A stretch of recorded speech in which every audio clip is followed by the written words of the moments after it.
mention the word Ariel in mixed company, and reactions will range from those who imagine photographs taken from a plane, to those who think of the great Bard of Avon, William Shakespeare's ethereal spirit of the same name from The Tempest. However, bring Ariel into the conversation at a classic British motorcycle rally and you'll get a very different response. Everyone will have a story to tell about the legendary Ariel motorcycles of the industry's golden age, as Square 4s, Red Hunters, Huntmasters, and even the Leader are fondly reminisced over for as long as anyone has the time to listen. The last official Ariels to roll off the production line did so in the late 1960s, and although the company has long since been consigned to the pages of the history books, one thing is absolutely for certain: Ariel motorcycles will never be forgotten.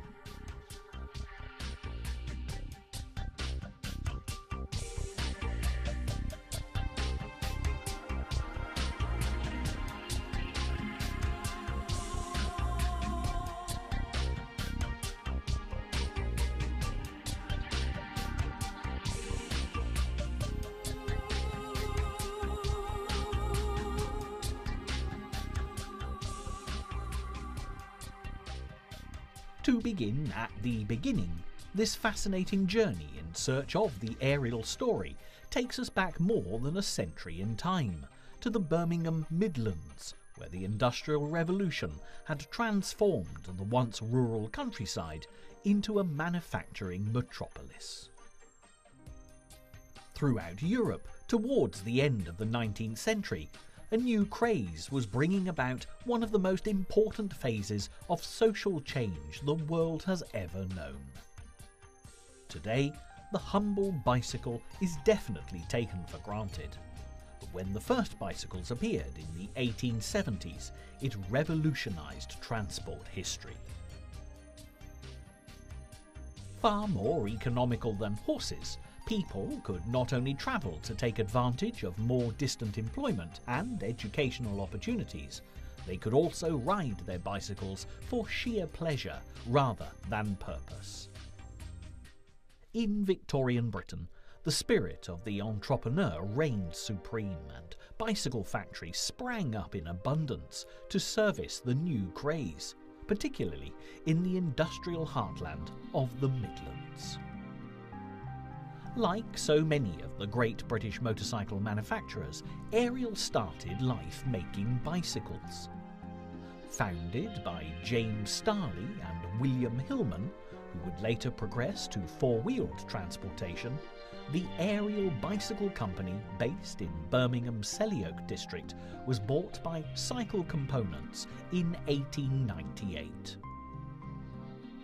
The Ariel name was first used for a Didion-powered tricycle that they had been developing, moving on to a two-wheeled machine with a Kerry engine by the time Queen Victoria had passed away in 1901.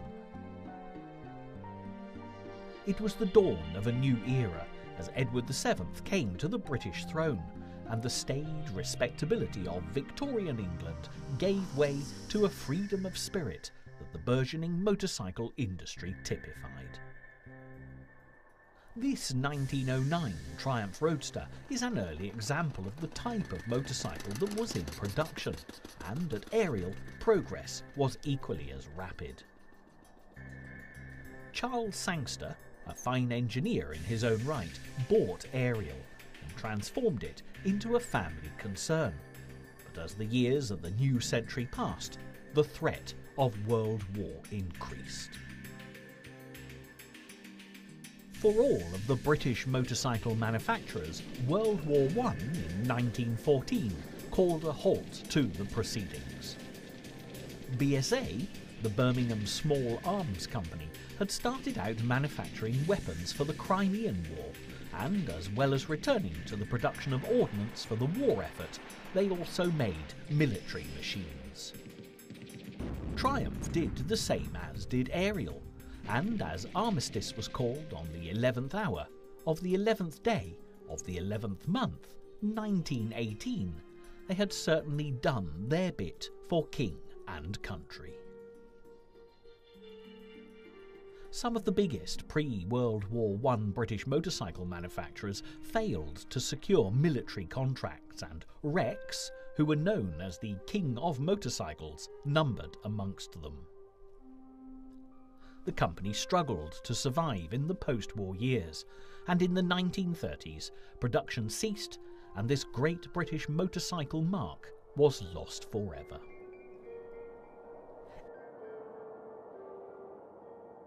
Ariel continued to build motorcycles, and as we take a close-up and personal look at a fine machine from 1926, we can open up the next chapter in the company's development.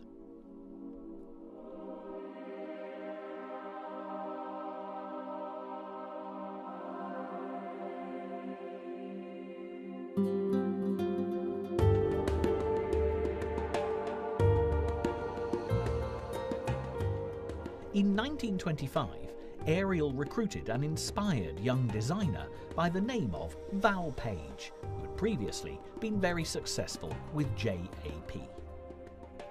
With its flat tank, this 500cc Ariel, which was manufactured the year after Val Page took up his post, looks very similar to all the Ariels to date, but the engine was a very different proposition. Page's elegantly simple overhead valve design was the last word in progress, but it was going to take another year before the frame and the cycle parts were able to catch up. This 500cc Ariel has been lovingly restored by its present owner over a period of 21 years. Quite incredibly, he took it home as a pile of parts in a wheelbarrow, and as you can see for yourself, has quite literally breathed new life into it. To the uninitiated, this may seem a Herculean task, but one of the great attractions of the classic Ariels is the straightforward design, making repair and restoration not too much of a headache. Also, many of the problems that can arise while these machines are being ridden will be completely fixable by the roadside.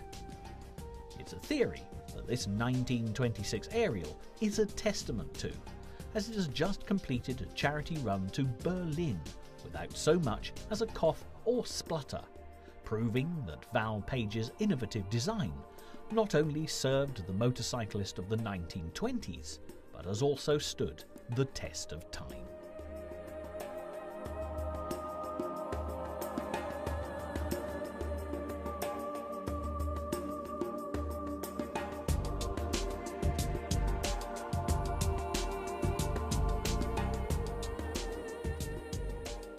Great progress was made at Ariel in a very short space of time, and this next motorcycle, a 557cc side valve from 1928, is a perfect example of the impact Val Page had on the company. The first and most obvious difference to the previous motorcycle is the new saddle tank rather than the flat version. At last, the frame had caught up with the state-of-the-art engine, and with more powerful brakes to complete the picture, Ariel had a product that they could be truly proud of. In fact, the advertising material had a new slogan: Ariel, the modern motorcycle, which this machine unquestionably lived up to. This particular motorcycle has been in the safe custody of its present owner since 1969. It has a very special place in his affections because it's the first vintage bike that he acquired. Evidently, collecting the classics is totally addictive, and this Ariel, with the benefit of hindsight, was an excellent place to start. Since those early days, he's developed an interest in the very early models of all manufacturers, and his collection of classic motorcycles is likely to continue growing for as long as there are machines to be rescued from scrapyards, garages and garden sheds, the length and breadth of the nation. Returning to the Ariel story, while this model was in production, there were dramatic changes at the Selly-Oak factory. Then, just as in 1914, world events took a hand in shaping Ariel's future. The Roaring Twenties finished with the catastrophic Wall Street crash, and the repercussions of the resulting depression reached far and wide, and the industrial manufacturers of Birmingham went into a decline, just like the rest of the world.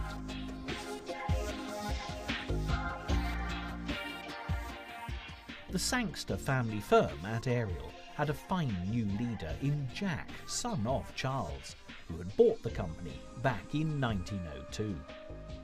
As the Depression hit hard and Ariel was facing liquidation, Jack Sangster closed the company down for a short time in order to restructure the operation. While machines like this fine 1929 Ariel B flew the flag for Ariel out on the highways and byways of Great Britain, Sangster bought all the machinery for next to nothing, rehired the cream of Ariel staff, and opened a new plant just 500 yards down the road from the old factory. Jack Sangster poured all of his personal fortune into the venture, and the new company name was very appropriately Ariel Works JS Limited. It was during this rebirth of Ariel that another hunch played by Jack Sangster really paid off. A South London motorcycle dealer had come up with a design for a particularly compact four-cylinder engine by mounting the cylinders 2 by 2. His working drawings were jotted down on the back of a cigarette packet, wild woodbines of course, and when he took the idea to Jack Sangster, the Ariel boss installed him in an office to expand on his etchings, even going as far as appointing an assistant draftsman to help with the detail. The cigarette packet sketcher was none other than Edward Turner, his assistant Bert Hopwood, and the resulting motorcycle was the Ariel Square 4.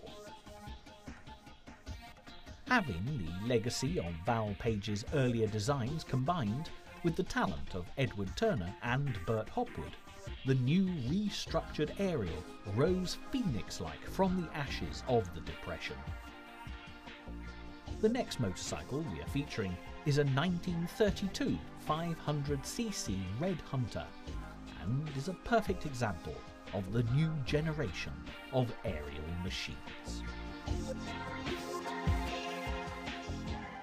Although the impressively elegant engine is pure Val Page, it was Edward Turner who was responsible for the distinctive red and chrome tank that gave this bike its name. Today, as brightly coloured motorcycles of every hue and cry are available, this may not seem terribly significant. However, back in the 1930s, motorcycles tended to come in black, or black, just like Henry Ford's motorcars.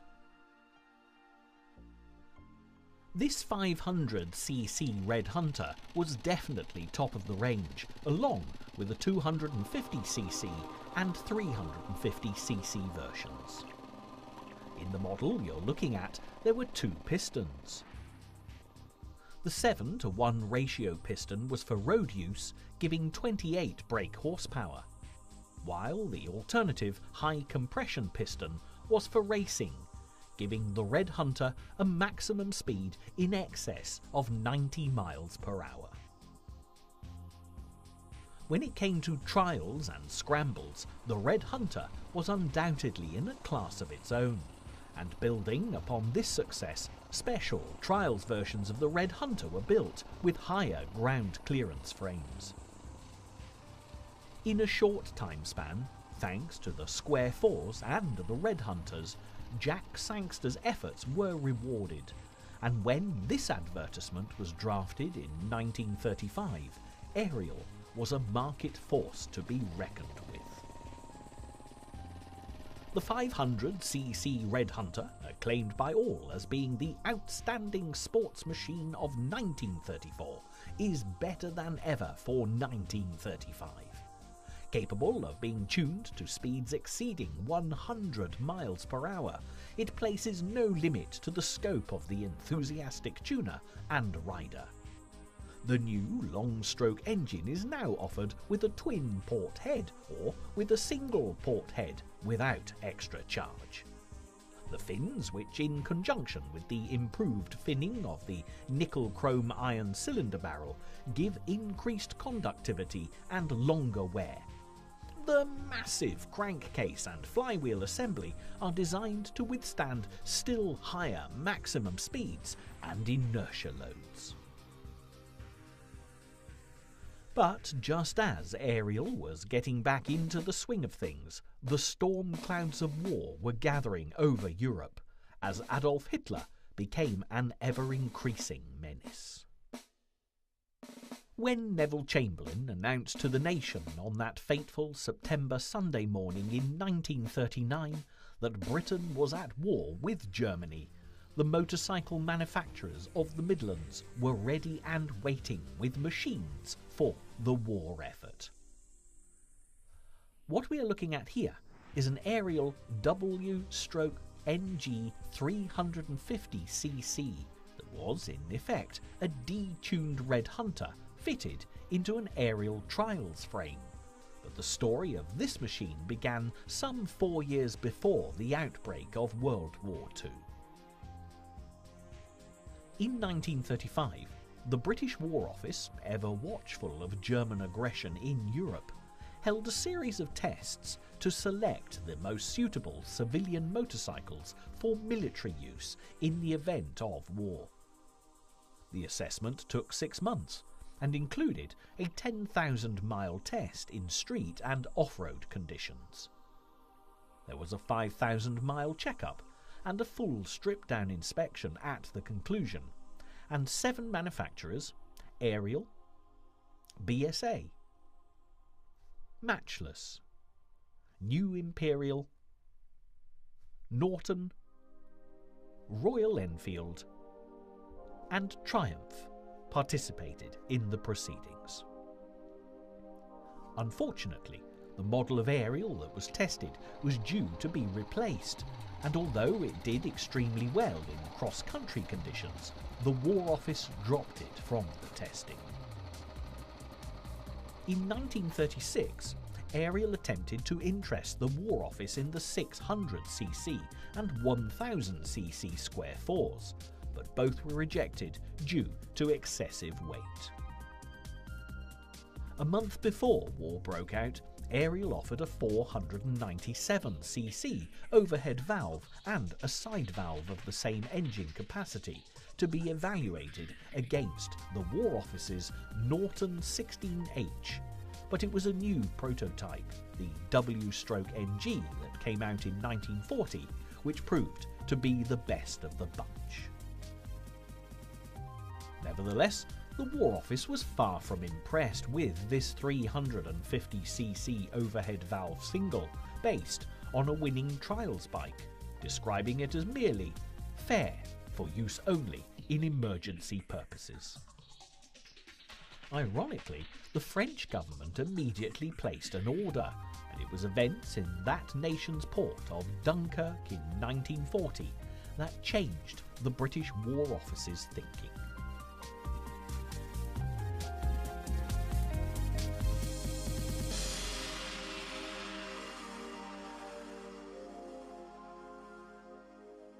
As Adolf Hitler stormed through the Low Countries and France as he prepared to take Paris, thousands of Allied troops, most notably the British Expeditionary Force, were caught in a Nazi trap and forced towards the sea at Dunkirk. Just when it looked like all hope was lost, the British Navy and a flotilla of assorted civilian craft snatched more than 300,000 men from the beaches of Dunkirk and returned them safely to the south coast of England. Prime Minister Winston Churchill described this as a miracle of deliverance, but the same could not be said of the military hardware and ordnance left abandoned on the country roads of France. Suddenly, the War Office was not in a position to pick and choose. They needed every motorcycle they could lay their hands on, and Ariel's wartime effort went into overdrive, even supplying used Ariels in good working order. The War Department, which was the Army, Air Ministry, the RAF, the Admiralty Department, the Navy, Ministry of Agriculture, and Women's Land Army all used Ariels, just like the one you see here. The W-NG models supplied during the war years had various unique features. Dual toolboxes were standard, likewise pannier frames, bags, rear carrying rack, and headlamp mask. Between 1942 and 43, rubber items on bikes were discontinued because of a shortage of raw materials, and canvas was used for hand grips. Footrests were cast in steel, while a solid clamp replaced the rubber handlebar mounts. On the later models, aluminium alloy was conserved at all costs, as a pressed steel primary chain case and timing cover were used. Despite the hardships of war and the extreme levels of hard work required to keep Ariel going, the company took their wartime duties very seriously indeed, proudly announcing that they were on top of their job, in a special wartime advertisement that epitomised the mood of the entire nation. Success must inevitably follow the whole energies of an individual or organisation directed towards getting on top of the job. Ariel has always enjoyed a reputation for reliability and dependability, a reputation which is only enhanced by the extensive experience in building wartime machines. The stern task of producing Ariels to stand up to the heavy duties of war's demands has been accompanied by sound development, resulting in even better machines to grace a better era. But Ariel were not the only company kept busy with the war effort, and BSA, their near neighbours, expanded business even further after becoming the largest motorcycle company in the world in the years between the two wars. Val Page had joined BSA in the 1930s and had designed the magnificent Empire Star that evolved into the company's piece de resistance, the Gold Star, adding another design classic to his list of achievements. With their sights set on further Ariel acquisition, BSA bought the whole company in 1944, and as peace was restored to Britain's shores in 1945, the wind of change swept through Ariel once more, just as it did through the British motorcycle industry as a whole.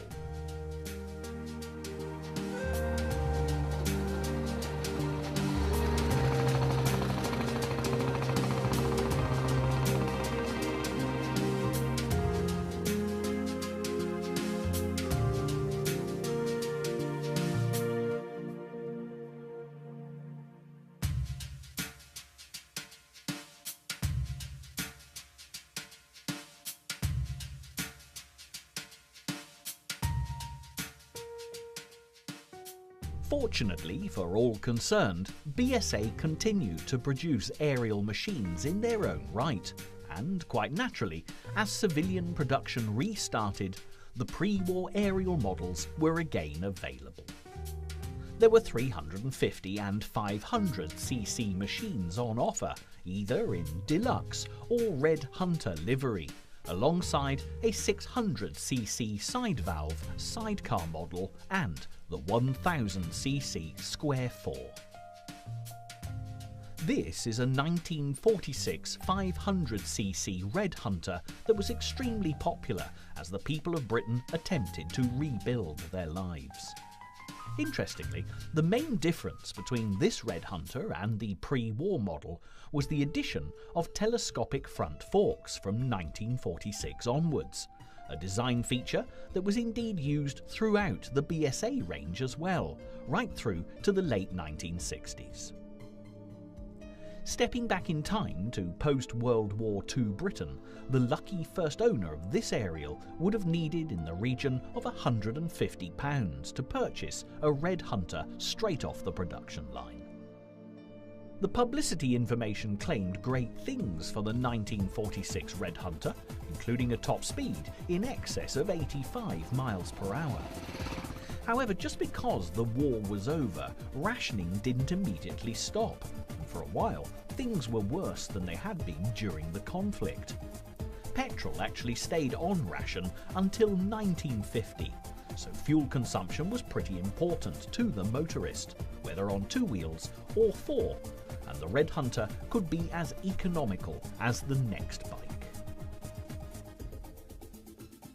If you rode at 30 miles an hour, it was possible to get over 100 miles to the gallon, but an increase in speed to 60 miles an hour would result in a drop to 53 miles to the gallon. Needless to say, with a motorcycle as sleek and sporty as this Red Hunter, speed would win over economy every time.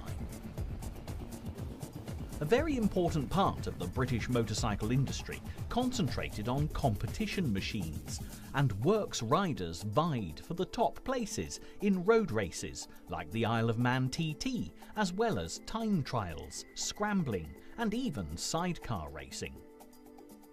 One of the most successful aerial works riders was Sammy Miller, and his consistent success on a 500cc Trials Mount Red Hunter certainly kept this versatile motorcycle in the headlines and ensured it was a top-selling machine.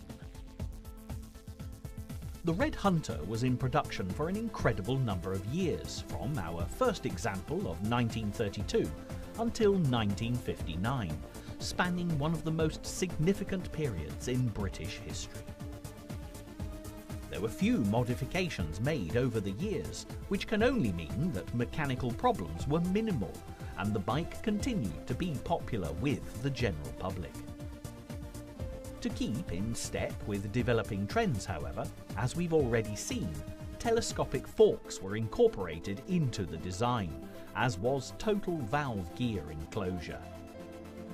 There was no great secret to the Ariel Red Hunter's success. The design was straightforward, the construction robust, and within its class it gave an all-round satisfactory performance. Starting the Red Hunter was not a problem, and only in exceptionally cold conditions did the rider need to lightly flood the carburetor to fire the engine. Once out on the road, engine noise was minimal and the low-speed torque was particularly good, along with transmission smoothness that was one of the Red Hunter's best features. Acceleration, whether solo or with a sidecar fitted, was always brisk and positive, with smooth gear changing and a light-to-operate clutch.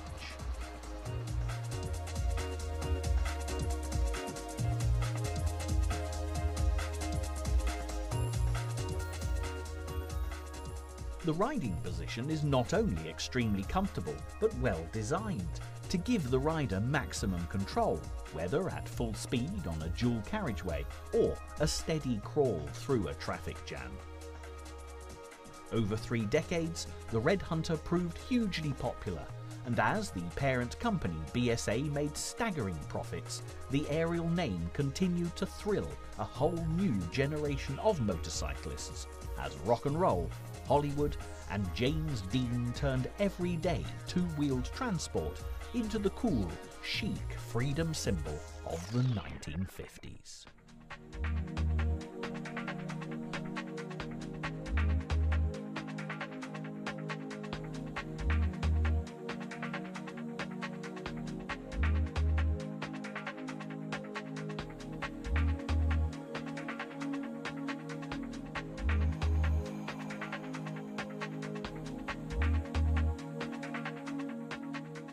When you consider the names of many of the top-selling motorcycles of the 50s, you can very quickly gauge the mood of the moment, with bullets, Tigers, Dominators, and even a super rocket. Speed and power were key for any manufacturer. When it came to sales, Ariel's contribution to the arena was the Huntmaster, of which you can see a fine 1956 650cc specimen before you now.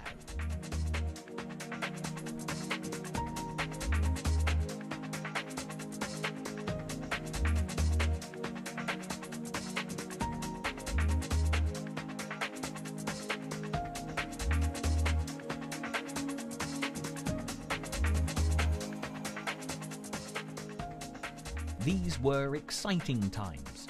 BSA was a major player in the motorcycle industry, and Ariel was tucked comfortably under the bigger company's protective wing. Very significantly, Val Page was at BSA and again had a part to play in Ariel design, some 30 years after his earlier creation of the modern Ariel motorcycle. The first Huntmasters rolled off the production line in 1954, and some would say that the customer really did get the best of both worlds. The stylish Ariel frame was fitted with an engine based on the BSA 650A10, and the resulting combination attracted favourable reviews.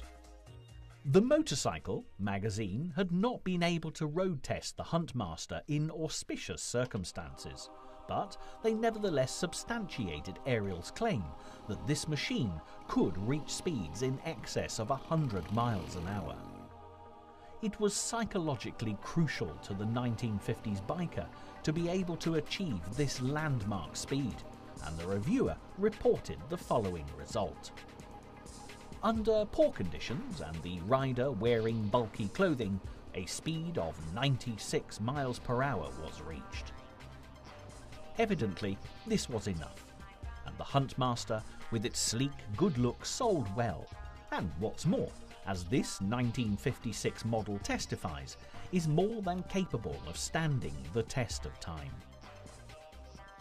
This classic 1956 Huntmaster was purchased by its present owner from a member of the Ariel Owners Club in full running order some 10 years ago.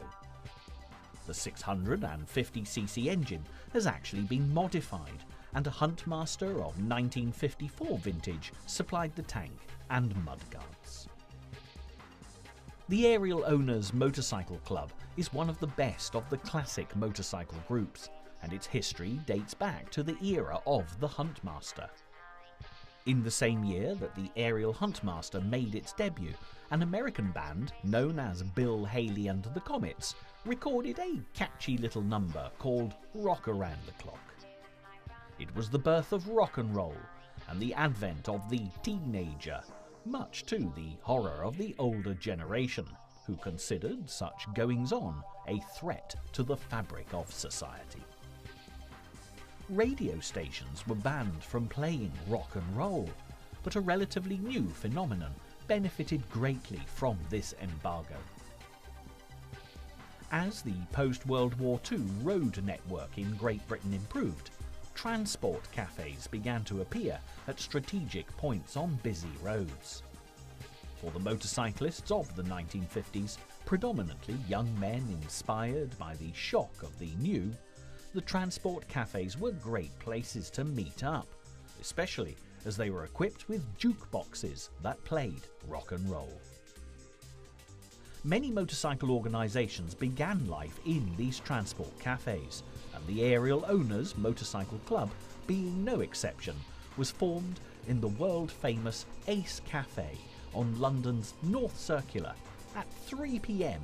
on Saturday the 24th of November 1951. To this day, the club exists to provide Ariel enthusiasts with an opportunity to meet and discuss motorcycling matters, and to foster friendships between members, an aim that is achieved very successfully indeed. The cafe culture gave rise to some remarkable motorcycle races, literally over distances between designated cafes, and even the alarming sport of record racing. This involved dropping a coin in the jukebox slot and racing to a given point and back before the record finished. Huntmasters would no doubt have been ridden in just such events, but needless to say, such activities were frowned upon by those who had deemed it necessary to ban rock and roll. This was, however, a relatively short-lived phenomenon over a 20-year period, because by the end of the 1960s, the motorway network in Britain had grown, with shiny new service stations to replace transport cafes for the family motorists who favoured four wheels rather than two. Looking at this very respectable classic collector's Huntmaster motorcycle today, it's hard to believe that it would have been a favourite with the black leather-clad ton-up boys of the 1950s. Yet, if you consider the technical spec of its day, all is made clear.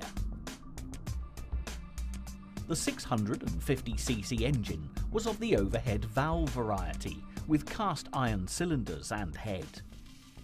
Mounted on heavy-duty roller and white metal-lined bearings with a forged steel crankshaft, with the added convenience of a gear-driven camshaft with pushrod-operated overhead valves, and a state-of-the-art Amel monoblock carburetor with air cleaner. When it came to the frame, the Huntmaster was fully triangulated to ensure maximum rigidity with swinging arm rear suspension. Also, there was a thief-proof steering lock, something taken for granted on modern machines, but a veritable innovation back in 1956, when this Huntmaster would have been a very desirable motorcycle indeed. This was in fact the epitome of style on two wheels, and the telescopic front forks with hydraulic dampening look positively contemporary. Not that appearance was everything for the Huntmaster. Some applications were first and foremost functional, and in the case of the powerful central brakes with non-fade linings, this was just as well, because stopping on a sixpence, as the expression goes, was vital for a classic ton-up motorcycle. Despite its popularity, the Huntmaster was discontinued in 1958, when the decision was taken across the board to cease production of all Ariel four-strokes. The wind of change was again blowing through the British motorcycle industry, and the small family concerns that had been so key to development and diversity disappeared without trace. It was the age of the corporate giant, as BSA now owned Triumph alongside Ariel, and the main competition came from Associated Motorcycles, or AMC, as the amalgamation of AJS, Matchless, Francis Barnett, James, and even the mighty Norton were known. The 1960s were just a rev count away, but as the boardrooms of the British motorcycle industry filled with fat cats who had no interest whatsoever in the nuts and bolts of the business, their Japanese competitors capitalised on every opportunity. The likes of Yamaha and Suzuki moved with the technological times and came up with machines that were not only extremely user-friendly, but also very reasonably priced. The British motorcycle moguls failed to appreciate the danger, believing that what was good enough for the past was perfectly adequate for the future. In 1957, Donald Heather, the director of Norton, uttered these immortal words. Most motorcyclists love to spend their Sunday mornings taking off the cylinder head and reseating the valves. Heather couldn't have been more wrong, and sadly he was not alone in his opinion, because it was shared by the industry's top brass. It really was the beginning of the end for the majority of British classics. But at Ariel, they still had a secret weapon. Val Page was as in touch with motorcycle innovation as he had ever been, and although by now he was well past retirement age, he had another plan on the drawing board.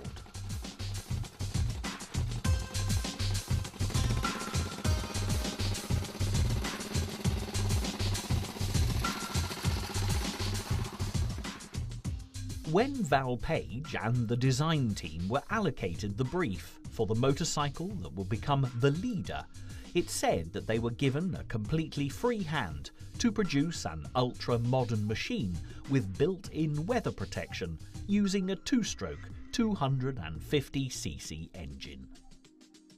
The project was 3 years in development, and when the Leader was eventually unveiled, it was without doubt a design classic. But what the British motorcycling fraternity would make of it remained to be seen. The Leader that you're watching being put through its paces is actually of a 1961 vintage and is much treasured by its owner, who rescued it from a breaker's yard more than 28 years ago. Always a keen motorcyclist, he was on the hunt for a part for an ailing BSA Bantam when he spotted the Leader, then decked out in enough psychedelic orange paint to trigger hallucinations. Having coveted a friend's Leader for some considerable time, he rose to the restoration challenge and gave this design classic a good home and a more sympathetic colour scheme. Over the years, the straightforward design and user-friendly engineering has meant that 40 plus years on, this Leader is still out and about, touring as far afield as Scotland, providing this collector with hours of pleasure and immense satisfaction in a job well done.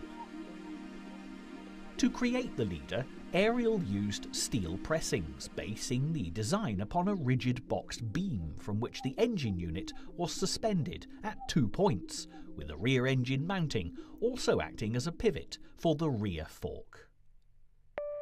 The fuel tank is self-contained and tucked away to the rear in the frame beam, in the optimum position for road handling.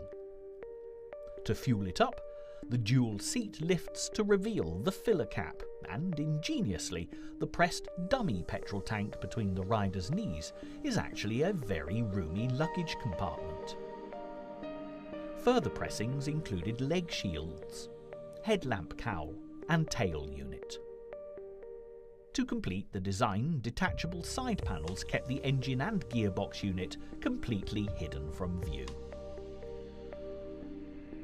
The 250cc twin two-stroke engine had the cylinders inclined forward at 45 degrees, with light alloy pressure die-cast cylinder heads and part spherical combustion chambers. Despite the gearbox shell being cast integrally with the crankcase, the gears and shafts were manufactured by another company. Talks went on with Velocet to use the same gearbox internals as their 250cc machine, but the project didn't materialise. Even the fork design was revolutionary, using hydraulically dampened spring units concealed in the fork leg pressings, with heat-treated light alloy die-cast trailing links that were arranged so that the wheelbase remained constant, which Ariel claimed resulted in minimal tyre wear. Of the standard fittings, the large windscreen and pressed steel instrument panel gave the Leader a unique appearance, and the range of optional extras, including a cast light alloy rear carrier, direction indicator lamps, styled-in pannier cases, and chromium-plated rear bumper spelt out 1960 style with a capital S. This was a radical departure for Ariel, especially as the tooling up costs were huge for something so completely different to anything that had been produced before. Ariel needed a high volume of sales from the Leader to justify the manufacturing costs, and with The Motorcycle magazine describing this development as a bold bid for economic suicide, Val Page's brave new motorcycle had a great deal to prove. In Great Britain, the Leader sold well, but when it came to the all-important export market to the USA, this was one Leader that nobody wanted to follow. The Americans had enjoyed something of a love affair with British motorcycles through the 1950s, with such legendary Hollywood heroes as Marlon Brando and James Dean seen astride their respective mighty triumphs, and there was all to play for. The British evidently appreciated the style, economy and practicality of the Leader, but for the Americans this was no rebel with or without a cause, and it was not to be countenanced at any price. Disappointed, Ariel went back to the drawing board and in 1960 came up with the Arrow, a second two-stroke twin, retaining the main pressings of the Leader whilst discarding the inbuilt leg shields, dashboard and windscreen. On the same theme, a third variant called the Sports Arrow shot onto the market in 1961, with an improved size inlet tract and anal monoblock carburettor. Plenty of chromium plating was added to the engine, side cover, front fork link cover plates and toolbox lid. Customers in Britain responded very favourably, but the Americans were still unimpressed, refusing to consider a pressed steel frame motorcycle in whatever guise it was presented to them. The Ariel Leader may not have been the sales success that the company needed for their long-term survival, but it certainly wasn't the economic suicide that had been predicted. Those customers who had bought Leaders were delighted with them, and a genuine independent road test from 1958 had few complaints and plenty of praise for this groundbreaking machine.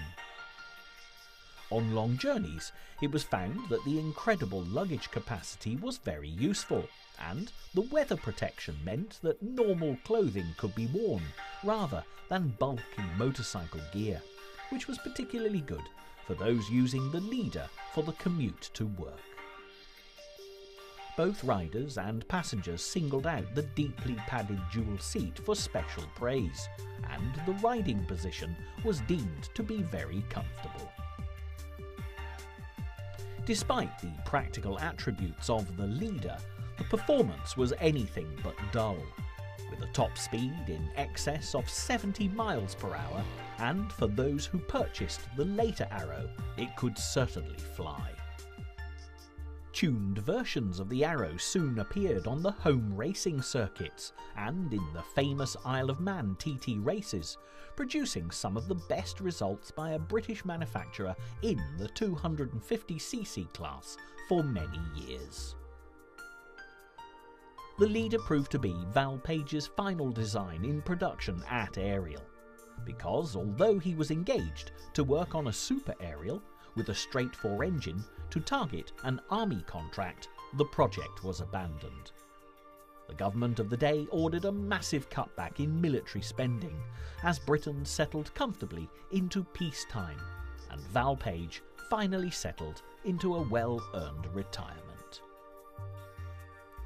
With the loss of this hoped-for contract and the sales of the Leader proving insufficient to save the day, the Ariel works at Selly-Oak were closed in 1963, and all production transferred to BSA's Small Heath plant. Effectively, this was the end of the road for Ariel, and as the Japanese competition made deeper and deeper inroads into the British motorcycle market, it wasn't only Ariel struggling to survive. Even their parent company, BSA, was seeing the massive profits of their glory days fall into a decline. Along with AMC, their main homegrown competition, BSA, with Ariel in tow, needed to invest, innovate and match Japanese value for money if the British motorcycle industry stood any chance of survival. But it was not to be.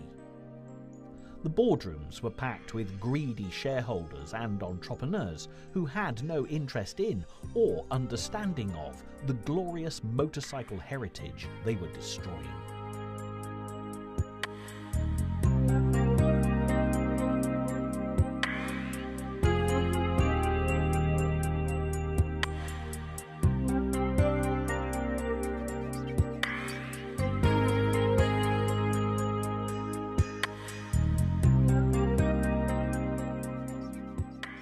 As BSA attempted to streamline their operation, the decision was taken to axe aerial production altogether in 1965. However, the Ariel name did come briefly out of retirement in 1970 when BSA launched the Ariel 3. This was a peculiar three-wheeled contraption that was hinged so that it would tilt around corners. A cross between a moped and a tricycle, the Ariel 3 was a complete and unmitigated disaster, which cost a great deal to produce and could well have been the final nail in the BSA coffin. Of all BSA's assets, only the Triumph name proved to be destined for survival. AMC went bankrupt in the mid-1960s and was taken over by Manganese Bronze Holdings to form Norton Villiers. After the Ariel 3 debauch, BSA were absorbed into this conglomerate in 1971 to become Norton Villiers Triumph. However, by 1973, the distinguished Birmingham Small Arms Company ceased production, following on where Ariel had gone before.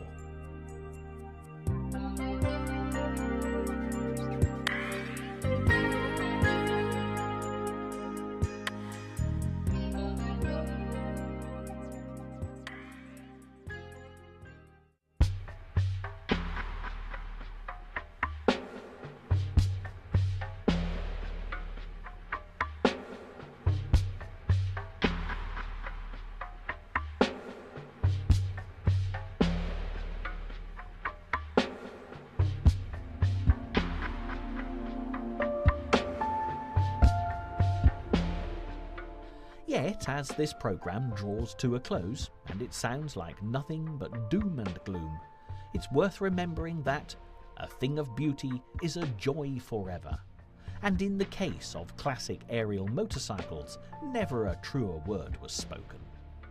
Thanks to the hard work and dedication of our Ariel enthusiasts, we've been privileged to see an entire range of these fine old machines, both up close and personal, and out on the open road. To quote another witticism on beauty, albeit referring to the female of the species, a girl can take no credit for beauty at 16, but if she is beautiful at 60, it will be her soul's doing. Evidently, Ariel motorcycles are packed full of soul, and for as long as there are organisations like the Ariel Owners Motorcycle Club and enthusiasts ready, willing and able to bring these two-wheeled treasures of the past back to life, the spirit of Ariel will never die.